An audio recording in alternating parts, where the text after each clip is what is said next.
The following is a presentation on the journey of self-discovery through the universal wisdom of the Bhagavad Gita. Peace, happiness, and a re-energized purpose await those embarking on this journey. Explore perfect answers to timeless questions. The journey of self-discovery. Welcome, everyone, to our third week in this journey of self-discovery. Very happy to be here with everyone today. So, last week we discussed, does God exist? And we talked about how in the first module, the first week, the key to our peace and happiness is awakening this lost relationship with the Lord. And when we reawaken this relationship with God, we find that which we are searching for each and every day, each and every moment of our life, which is we are looking for peace and happiness. And it exists ultimately, fully, and completely in our relationship with God. And so that brings us to the question, then how do we know that God exists? And last week we talked about how the creation implies that there must be some creator. All the systems and order and design and laws that we see that allow everything to operate with great precision must mean there's somebody behind it. It's just not random.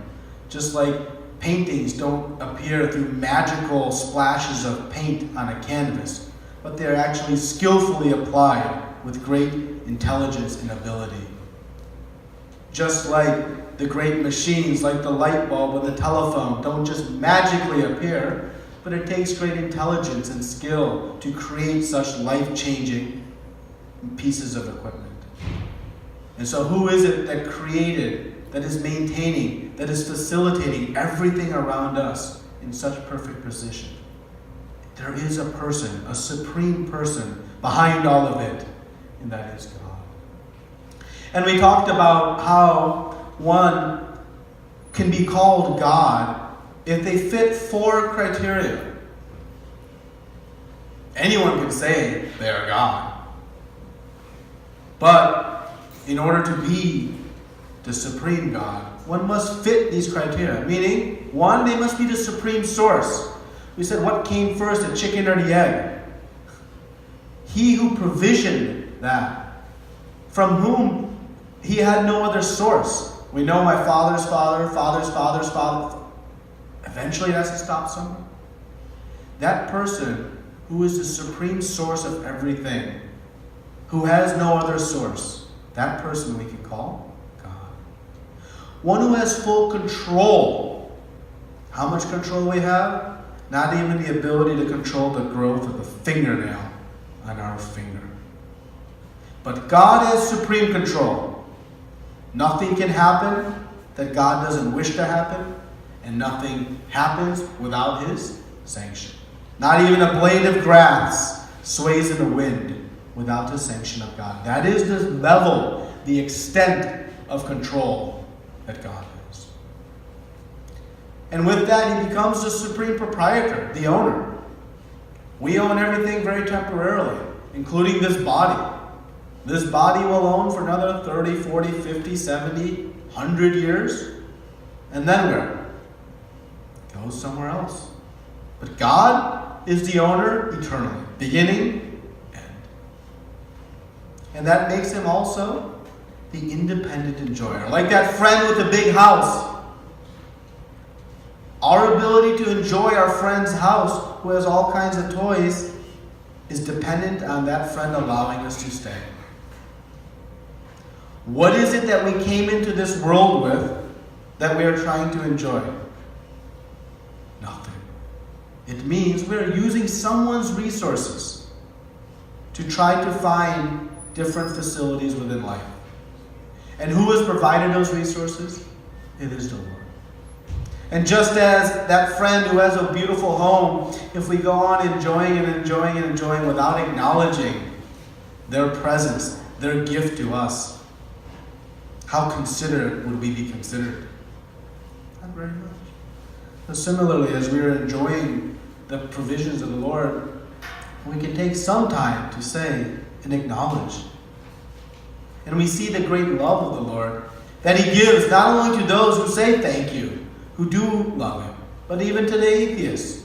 Theist, atheist, sinful, pious. To all He is provisioning the sun, rain, air, fruits, vegetables, every aspect of life. So now, with the understanding that God exists, and with the understanding that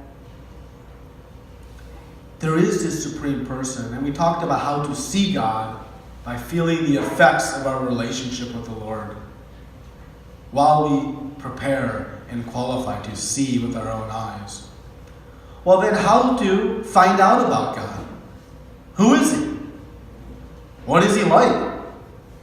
What does He want us to do? Why did He create this place? What am I doing here? How does He feel about us?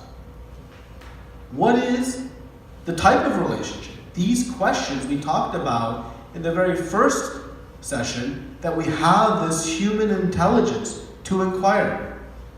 Not just to eat nicely, sleep nicely, mate nicely, and defend nicely, but to use it to find the ultimate purpose of life. And so how is it possible to know about something that happened so long ago? Like the creation. When was it? How is it possible to know about something that was well beyond our presence on this earth?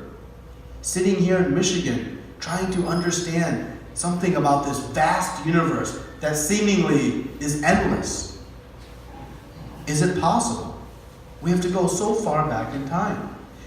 But we see one thing. Those of us who study history, we see we have knowledge of things that have happened in history. And how do we get such knowledge? If you want to know how the Statue of Liberty was built, you can sit on the banks of the Hudson and try to evaluate and think and speculate. It would be a guess. But because in the Department of Archives, someone who was there at the time of the creation and assembly of the Statue of Liberty documented how it came, how many ships it came in, how many people it took, how it was assembled, what part first came first, second, third, we can understand. Because somebody documented, provided the knowledge, who was there at the time of creation. So who was there at the time of creation of this, of everything around us, of us, this world and the spiritual world? Only one person was ultimately there. That supreme source. Because everyone else was created from. And so that person who was there at the time is none other than God. And so to get information about things that happened billions and trillions of years ago, far away, we must go to someone who was there. And that is where we'll see how to get this information from the bona fide source. Because we see one thing in society. In a social setting, topics come up about neurophysics, not much commentary. Biomedical engineering, not so much commentary. Topic comes up of religion, everybody has an opinion. But what is the source of our opinion? What is the source of our knowledge? That is what we're going to explore today, to see that we acquire a bona fide, proper source of information. There's no shortage of information out there. The question is, where do we get reliable information? So, if we want to know about something, what are some different ways in which we find out, acquire knowledge? Any volunteers? Well, how do we find out about something if we want to acquire some knowledge? Research. Books. People. Google. I have never done this session where someone has not offered Google. We Google it. Google has become a verb. How a search engine became a verb. We Google it. It's a great source of information. Sometimes reliable, sometimes not. Okay? So there are actually 3 ways in which we acquire information. We acquire it through what we call pratyaksha praman, which means experimental knowledge, direct sense perception. We'll talk about each. Anuman praman, we theorize. And then shabda praman, we hear. Hearing from an authority. So what we're going to understand today is what is the best way to acquire knowledge about God, about us, and everything around us. So let's start with the first. Pratyaksha praman. Pratyaksha praman means direct sense perception. Aksha means eyes. Pratya means right in front of. So we have this experience. Through what we see, smell, taste, hear, touch, we acquire knowledge. Somebody brings me a piece of cake, they say it's sweet. It has this texture, this flavor. Really? I don't believe you. Yeah. Through Pratyaksha Praman, I have acquired knowledge about this cake. Next time a piece of cake comes to me, I know it's probably sweet. It likely has this flavor because I have experienced it previously. So that is a way in which we acquire knowledge. But there is a flaw in direct sense perception. It fails us often. The scriptures explain that our senses, we as humans, we have 4 defects. And we can see very carefully, is seeing really believing? We know when you put a straw in a cup that's half filled with water, the straw looks bent. Is it bent? No. Due to refractory principles of the optics, it bends. So our eyes tell us it's bent. But through some other knowledge we have acquired, we know it's not. So seeing isn't always believing. Just like that mirage on the road. Is there water or not? So the scriptures explain we have 4 primary defects. We have imperfect senses. We tend to be illusioned. We commit mistakes. And there is a cheating propensity. And this makes Pratyaksha Praman a limited, extremely limited source of knowledge about things like who am I and who is God. Imperfect senses. I have eyes. I can see.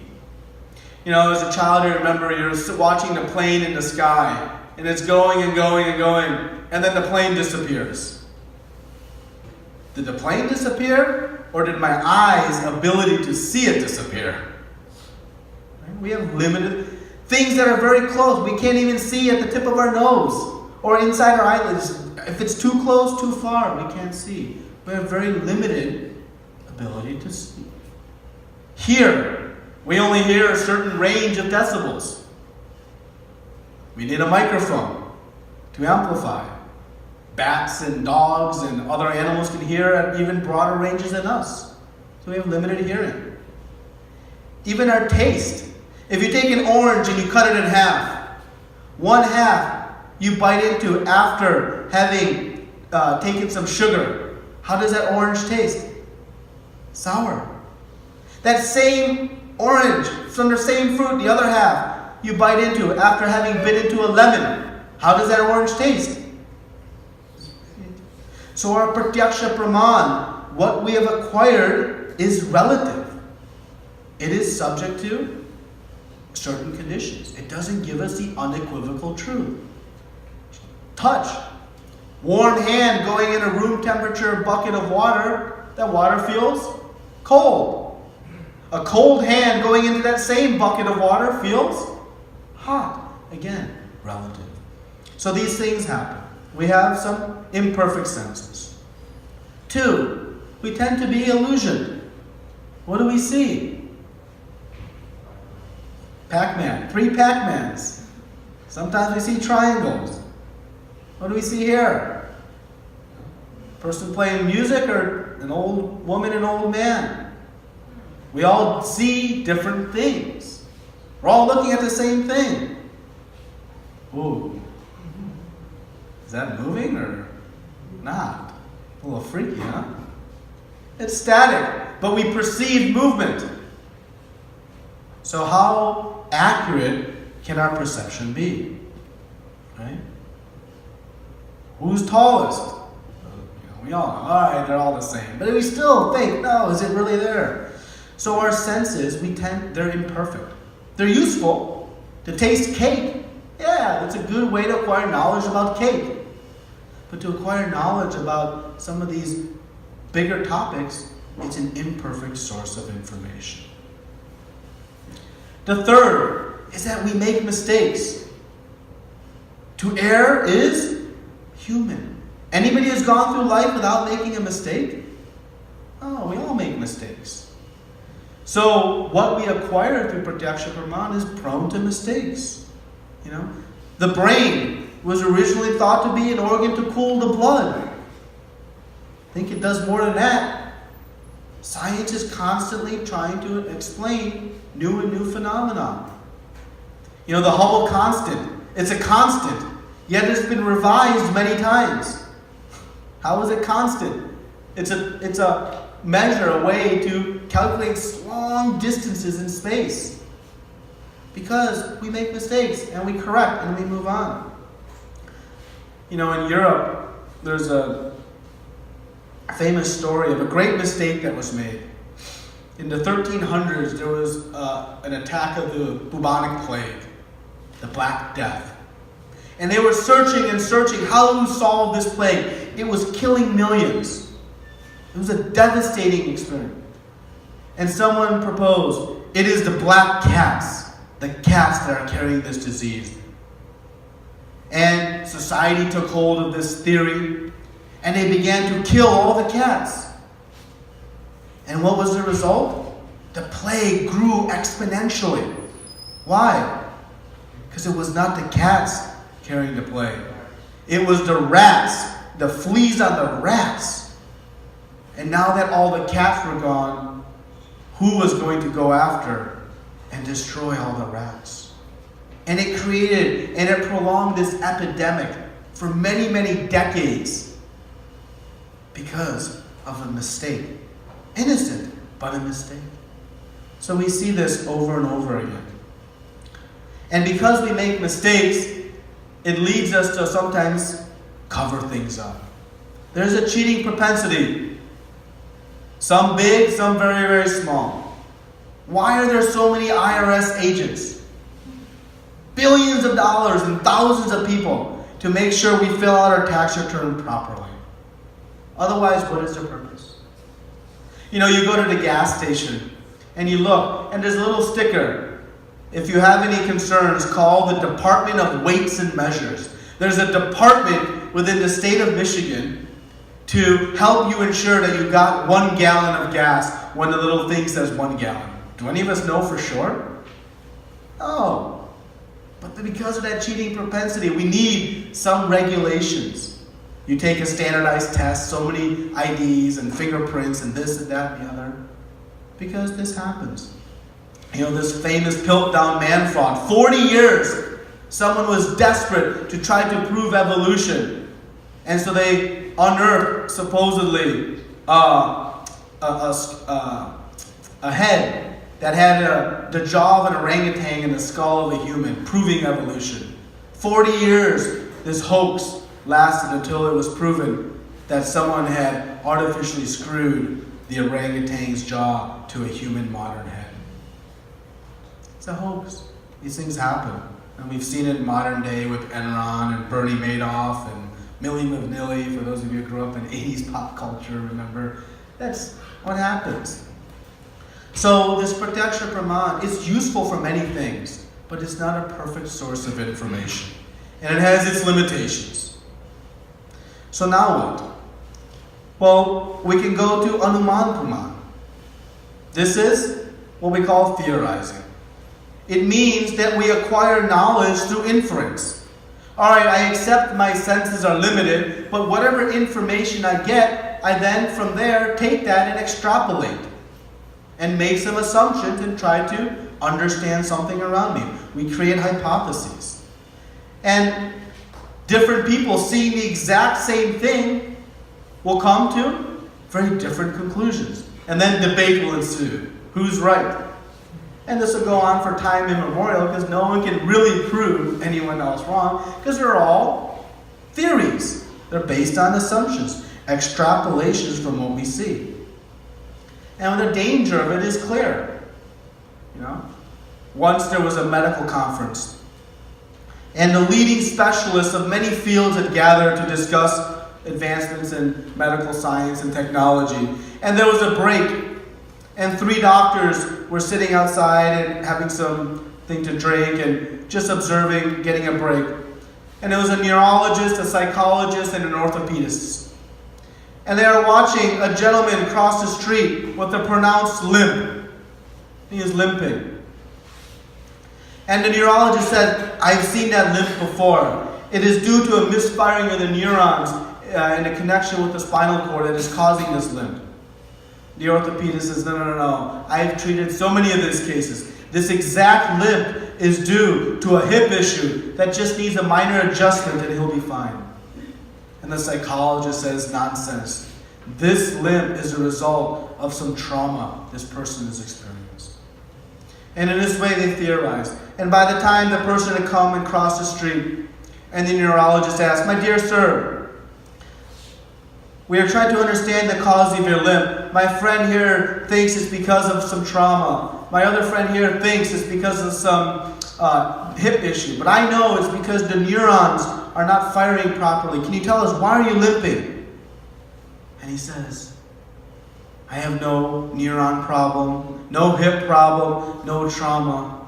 I have a stone in my shoe, and so I am limping. And he went on his way. This is what Anuman Praman does. It was based on good intelligence, based on history and fact. But at best, it's a guess. And this is the problem. We don't know what we are guessing and whether we're right or not. Darwin, he speculated so much on the theory of evolution. It's at best a guess. He even says in his book of Origin that the eye, the development of the retina, to explain that through evolution is absurd. It's implausible. And at best, it's a guess. He can't explain why some monkeys stayed under trees and some became humans. He can't answer today why the law of hereditary laws still hold in perfect precision. It is a guess. Okay? So when we're going to extrapolate, we have to see what is my frame of reference. And thus I can make an accurate assumption. What does that mean? Let me illustrate with an example. We have these doors here, pretty big doors, right? Double doors, all glass. Now suppose I say, I want you to look out this door and try to understand the whole totality of the United States of America. By what you observe with direct sense perception, you extrapolate what the climates are like in Florida and California and Boston and Seattle, what the accents are like, what the topography looks like.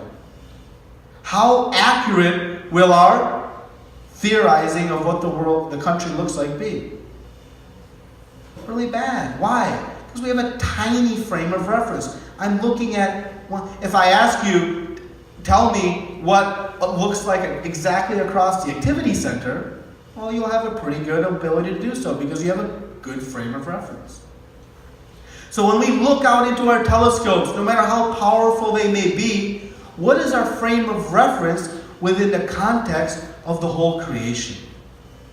Am I trying to look out these windows to make an assessment of the whole of U.S., or am I looking out these windows to make an assessment of Somerset Apartments? What is my frame of reference? It is explained how many universes there are. In each universe, there are as many universes as there are grains of sand on a mile-long beach. I mentioned this earlier. If you pick up a handful of sand, you cannot even count how many grains there are. Trust me, I've tried it. You can't. Each grain represents a universe, a single universe. And now we take one of those grains of sand and imagine it to be like a ball. In 2 weeks, I'm going to bring an illustration that will depict this in really nice detail.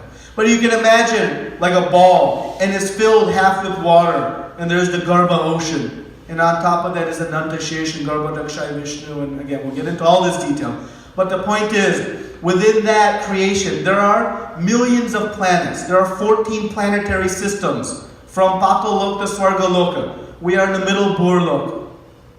And there are millions of planets within each system. And we are sitting in one of those grains of sand, in one of those among millions of planets, in one country, one state, one city. And we are trying to peer out and make some analysis of the whole universe. Our frame of reference is so tiny. It is not a reliable source of information. And it leads us to doubt. Oh, how can the spiritual world be 3 times as large? How can there be millions of universes? Makes no sense. Because our reference points are so small. It is like Dr. Frog. You've met Dr. Frog before? Let me introduce you to Dr. Frog. Dr. Frog was a very brilliant frog, and he lived in a nice-sized well. He had never left his well. And one time, Mr. Frog came to see him. Mr. Frog said, Dr. Frog, I have seen something amazing. Dr. Frog says, what, Mr. Frog? Mr. Frog says, I have seen the ocean. Really? What is an ocean? It is a vast body of water, Dr. Frog. Dr. Frog says, how big is that ocean? Is it bigger than my well? Oh my, many times. Is it twice as big as my well? Mr. Frog said, it is a million. I can't even count. It's so, no, it can't be more than 10 times as big as my well. And he went on. He could not understand. Mr. Frog could not explain, and Dr. Frog could not digest, because his frame of reference, he had only known his little well.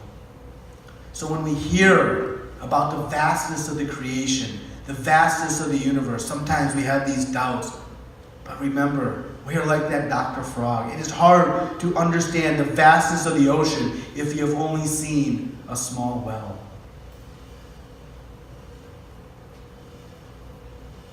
Anuman Praman, the story of 6 blind men. These 6 blind men went to go see a new animal at the zoo. And because they were blind, they were all touching different parts and saying, oh, one holding onto the tail, this animal is like a giant snake. Someone is holding onto the trunk. No, it is like a giant rope.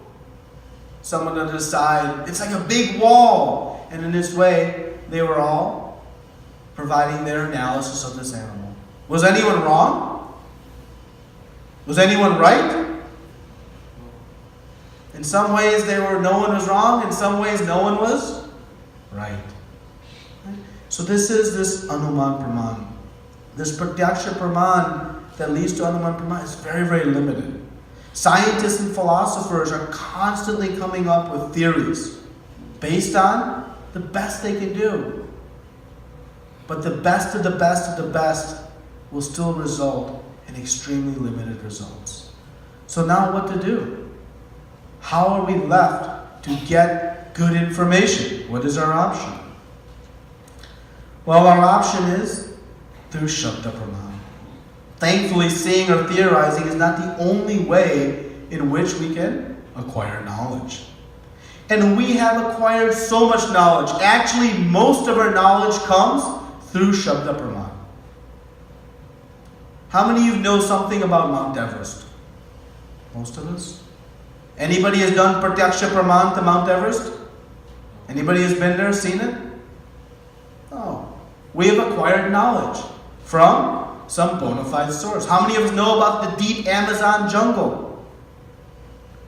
Pratyaksha Praman? No. Shabda Praman. We have heard from a bona fide source. Right? So when we hear from an authoritative source, we can understand. When those blind men, if they heard from the zookeeper, they would get perfect, complete information about this new animal that has arrived. Because it was a bona fide source. But hearing, we must hear from the right authority. Right? So what is that authority? Someone who was there, who has that right information. And hearing about the sense of our origin, about our existence, about the creation, where we are, why. it must come ultimately from that supreme source, supreme controller, the Supreme Lord. He is the only source of bona fide information. Let us explain a little further. And then we're going to explain how we get that today. Suppose a child wants to know, who is my father? Separated at birth. What are the options? Go out on the road, my dear sir, are you my father, my dear sir? And you say, oh no, we can do some DNA testing.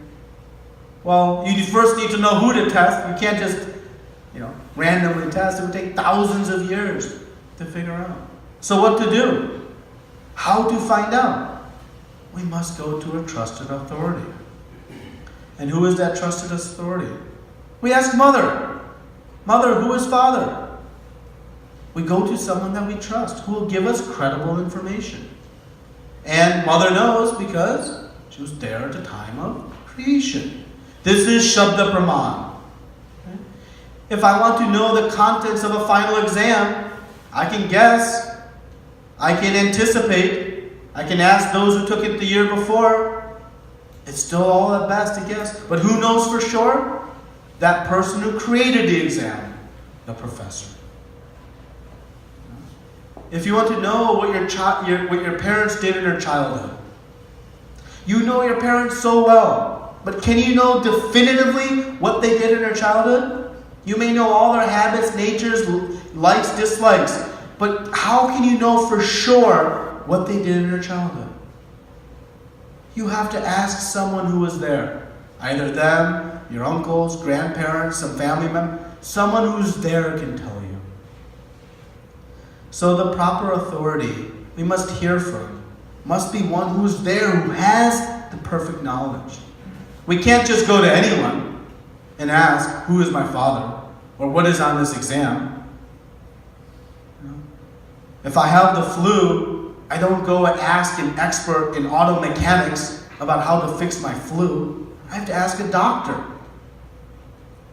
If I have a problem with my carburetor, or that's an old version of cars, you don't go ask a neurosurgeon. Both may be very intelligent, but you have to go to the source that has that information. Right? So we don't go to any authority. And so why should we approach an authority? Well, the first is there any other choice? It is the only way to acquire this type of information. Like knowing how the Statue of Liberty was built. We can guess, or we can go to find out from someone who was there. Or like to know what our parents did in their childhood, or what's on the exam. We must go to the Creator, someone who was there. And that is God. The second reason is it's easier. It's faster. Suppose you want to know about Australia. Well, you can buy an expensive plane ticket, take a very long flight, accrue your vacation, of course, first, and go and see Australia.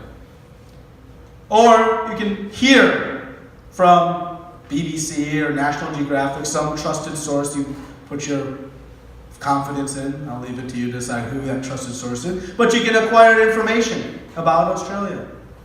That's hearing is much easier, more reliable. It's also safer. Someone tells you that taking arsenic or mercury, it'll kill you. Anybody wants to do pratyaksha praman to test that knowledge? Anybody wants to direct sense perception? No, we take that at face value. And if we evaluate most of the information we get, it is through this hearing process. In university and school, most of our knowledge was spent hearing, but hearing from an authority. Not hearing from just anyone on the street. So, where to get this bona fide information now? Where is this present? So what is the proof of an authorized source of this information that we're searching for? Because we're not going to just ask some gentleman or gentlewoman on the street, my dear sir, madam, can you teach me how to fly a plane? We're not going to ask some random person how to cure an ailment of our body. We're not going to ask some random person how to learn to play the piano. We have to go to someone who knows that topic. So when we're going to try to understand about these topics of the journey of discovering who we are, who is God, where are we going, why are these bad things happening to good people, and so on. How to find out if it's an authority? Well, it must pass these 3 tests. And the first is, the knowledge never changes. It is always the fact. It has never been proven wrong. Nothing that is contained within this knowledge has been proven wrong. And third, it has stood the test of time. As new information comes out through other means, through scientific and technological advancement, it only supports what was already said previously in this bona fide source of knowledge. If anything can stand up to these 3 tests, it is a bona fide, authorized piece of information. So the opinion doesn't change. Think about it. If the opinion's changed, how is it then we can actually put faith into practice? If the scripture I'm going to study has the potential to change tomorrow, next year, or even 100 years from now, then how much faith I can put into the practice today? Because in the back of my mind, I'll be wondering, what if what they're telling me today is wrong? It doesn't work. A true authority must be absolute, not relative to time, place, or circumstance. Must be always true. Nothing in it can be wrong. It must be the perfect source and have certainly stood up to the test of time. So what passes these 3 tests? It is our scriptures. And I'm going to prove it through some examples, how it does. But here's why it does. The why is important, and then the proof will come. The why is because the scriptures come from God. And He is the infallible source. That's why they are called Apuresha. Because they come from someone who is infallible. Someone who is perfect can create something that is perfect. Everything that we create is imperfect. Why? Because we ourselves. Anybody has never made a mistake? Already asked that question. But when the Lord creates, when the Lord provides, it becomes the eternal truth. It stands the test of time. Nothing you will find is incorrect. Because it comes from that perfect source. Only God knows about the entire creation, the creation of us, and everything in relation to that. And that knowledge is perfect. And we see that in any field, there are textbooks to get knowledge. Calculus, engineering, poetry, music, engineering, whatever it is. There are textbooks in every field of knowledge. There are textbooks in the journey of our self-discovery. And these textbooks are the scriptures. They come, they are the absolute source, and they give us everything that we need to know. So, the proof of the validity of the scriptures and how we are going to receive them today. Sure, God may have spoken them long ago, but how do we get them today? That may be one of our questions. So, we know one thing. Anything we get, anything that's created, it comes with a manual. You buy a washing machine. The manufacturer gives you a manual. How to use it. What to do, what not to do. How to optimize its features and functions. Anything that's created, we get a manual. Well, when the Lord created this world, He also equipped it with an operating manual. And what is that operating manual? It is all the scriptures. It tells us how to exist within this place, how to maximize its function, what to do, what not to do, things to avoid. You know, those little circles with the red and the lines through them. We get those too. This is the manual that exists. The scriptures, they contain these axiomatic truths. What's an axiomatic truth? They're unprovable, but you can experience them. An example, a circle is a point with radius 0. A point is a circle with radius 0.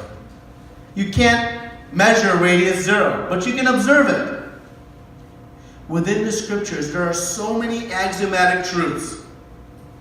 And how do you see and prove it? By experience. When you begin to apply these principles in the scriptures, the experience gives you the faith that this is actually true. The proof is in the eating of the pudding. An example, cow dung. In the scriptures, it explains how the stool of any animal or human is considered contaminated and one should wash after coming in contact. But it says cow dung is pure. That is odd to those who don't come from this background. The British, when they saw the Indians, particularly in the villages, living amongst cow dung, they thought, how primitive. They're living their homes with cow dung floors and walls. They're cooking with it. They're even taking medicines. And they thought, how disgusting. But the scriptures say cow dung is so pure. Who is right? Actually, today, science is proving that the only fully antiseptic substance known is cow dung. You get Lysol and you spray it, and it says, how effective is it? 99. Where's that last 1% and 0.1%? Doesn't exist. Medical rooms, hospitals that are lined in cow dung have a lower reinfection rate than those without. And our scriptures has talked extensively about the purity. Science is now coming to it. Though it bucks conventional logic, it's a fact. These are just one of many statements that we see in the scriptures. The purity of the Ganges water. You take a bottle of Ganges water and you close the cap and leave it. Nothing will grow in it. Do that with any other stream, lake, or river. Within days, you'll have different impurities. So, the knowledge within the Vedas is vast. And it's never been proven wrong. I'm going to show some very powerful examples of that in a few minutes. And you can put it to the test. Find anything within it that's incorrect, and you can discard the whole thing. And how vast is this knowledge? This is just a summary. If we brought all of the Vedic literatures, it would occupy many of these halls. So much information is there. You have the Vedas, which are broken up into 4 parts. You have the Upanishads, the Vedantas, which are the sutras. There's 1,200 Upanishads, 108 principal ones. And then you have all the Puranas. And so much information is there. Every single thing that we may want to know is answered within the scriptures. There's nothing left for us to anuman praman, guess, like Dr. Freud. Everything is available for us. But how to manage all of that? We want everything quick, instant. And the Lord has put forth this Bhagavad Gita. It contains the essence, the cream of all Vedic knowledge. If you took everything that's contained and condensed it into its essence, that is the Bhagavad Gita. Lord Shiva, in his Gita Mahatmya, compares the Bhagavad Gita to the milk from a cow. The cow representing all knowledge, and the essence of a cow is its wonderful milk. He says, this Bhagavad Gita, Eka Shastram, let there be one Shastra for the world to study. Because in our limited time, limited ability, we need maximum results. And this Bhagavad Gita contains the essence of all that we need to know. And the Srimad Bhagavatam, which we have displayed here, it is considered the Mahapurana, the ripened fruit of Vedic knowledge. The essence of any tree is its fruit, but particularly its ripened fruit. And the Srimad Bhagavatam is the ripened fruit of all Vedic knowledge. And it brings stories, beautiful stories and pastimes, explaining how the teachings within this Bhagavad Gita are put into practice. It is story after story of how these are put in. Similar to those who may have gone to law school. In law school, you get two books. You get a law book and a law journal. A law book explains all the laws. And a law journal gives you cases after cases showing those laws applied. That is the Bhagavad Gita and Srimad Bhagavatam. With these two, one can obtain complete answers to everything that we are searching for. And how do we get these scriptures? How do they come down? Where do they come from? Well, the scriptures were passed down for generations through oral reception, through Shabda Praman. From one to the next, from guru to disciple, and this is how it came down. And 5,000 years ago, seeing the degrading memory, our ability to remember things. Back in the day, people would hear once and have full memory. We can hardly remember what we were doing exactly 24 hours ago. We have to think. 10-digit phone number. Hold on, let me put it in my cell phone. Text me your contact. We can't even remember a 10-digit cell phone. So thankfully, Srila Vyasadeva put to writing all of these scriptures so that we can still have them today. And how do we get them from that point to today? The Lord says in the 4th chapter, Evam parampara praptim imam rajarsya viduhu sakala neham hata yoga nashta parampara. Evam parampara. He says this knowledge is passed down through disciplic succession. And that is how all the saintly personalities have received this information. And at times, if that disciplic succession becomes broken, then, he says in the subsequent words, I will come and reestablish. Dharma samsta panarthaya sambhavami yuge yuge. Over and over again I come to reestablish. So how does this parampara system work? Krishna spoke this knowledge. He spoke to Brahma, who spoke to Narada, to Vyasa, to Madhvacharya, Chaitanya Mahaprabhu, Bhaktisiddhanta Thakur. This goes on, I paraphrased. If you're interested, you can see on page 30 of this Bhagavad Gita, the entire parampara of this Bhagavad Gita. It's listed. Person to person. Because the knowledge has to come from who was there at the time. And a little example of how this works.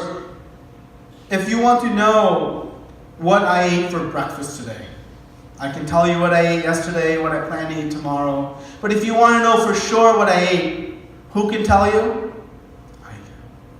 And if I tell you what I ate for breakfast, and you tell her, and this continues on, passing this message, by the time it comes to this gentleman, he will know exactly what I ate for breakfast. If one thing happens, no one in transmitting the message adds any of their own spices or masala to the story. Just transmits as it is, without adulteration. Then the message remains intact. This is how parampara works. The guru does not write the message of God. Simply repeats what he has heard from his guru. And his guru repeats what he has heard from his guru. And so on, all the way up to the Lord. You will repeat what you heard from me. You would repeat what you heard from her. And so on. And that message is translated. The bona fide acharya who brings this knowledge is simply a postman or postwoman who delivers the message. Does not write the letter. The letter is written by God, but it hands it on. And how do we know we are hearing from parampara today? I'll give another example.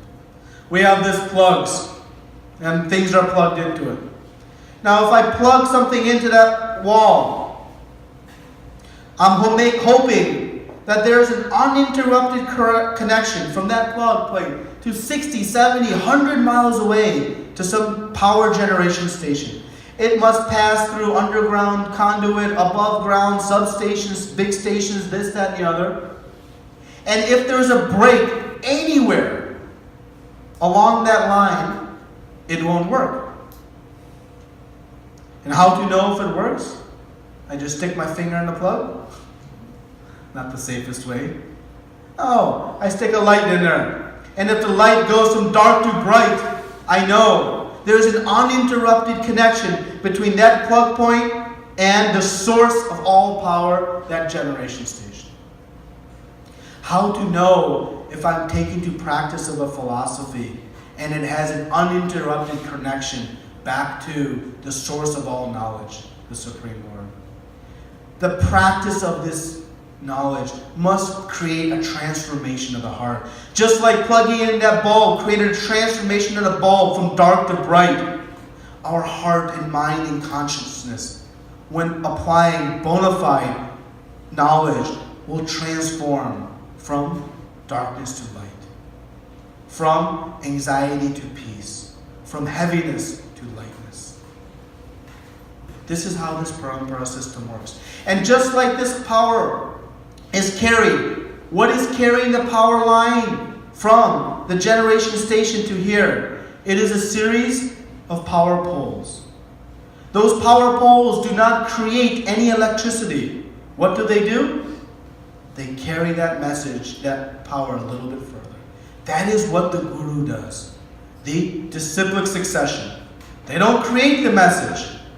It is transmitted. And this is the test of this bona fide authority. There are 4 authorized Vaishnava sampradayas. They all come with this bona fide source. So we must take knowledge from one of these sampradayas to get this knowledge. So we'll talk more about this in the final module. Now, let's come to the third aspect of these scriptures, which are, it has stood the test of time. These things that I'm going to speak to you are just a small sampling of what's contained within these scriptures. And it's remarkable what kind of information was available long before we so-called learned it. Columbus, he wanted to travel west, but he was prevented by the King of Spain. Why? Because everyone thought he would fall off Earth. Thought the Earth was flat, and he was not given the means to do so. But finally the Queen, she had some understanding and gave. Now if you go and went to any, this was just 500 years ago. At that time you went to any person, particularly from India, who had read some of these scriptures. You ask them, what is the name for Earth? What would they tell you? Bhugol. What is Bhugol? Bhugol? It's ball, round. Everyone knew. Because in the scriptures, it's called round. 500 years ago, that was unknown to modern society. But even the most uninformed had complete understanding. Before Columbus sailed west, there was known to be 4 continents. After completing his mission, they added 2 more. It wasn't until the 1900s that we came to know the 7 continents of this planet Earth. Yet in Srimad Bhagavatam, we see this term, Saptadvip, throughout Srimad Bhagavatam, 3rd canto, 4th canto. Sapta means 7, Dvip means islands. When referring to the earth, they speak of the 7 islands. This was given in writing 5,000 years ago. But many years before that even. New information, only supporting what was already provided. You can open 4th canto and see in the 21st chapter this explanation. In the 3rd canto, Kapila Muni is speaking to his mother Devahuti. This information is mind-blowing. He is speaking about the development of the embryo in the womb of a mother. And he is explaining how at every segment, from conception to birth, how the baby develops, when consciousness comes, when the heart starts to beat, size, everything, how it starts, how the embryonic sac is developed. Exhausting detail. When we present this chapter to OBGYNs, they are blown away. Why? Because it's only in the last 20 years or so with the ultrasounds and X-ray imaging that they have known so much of this information.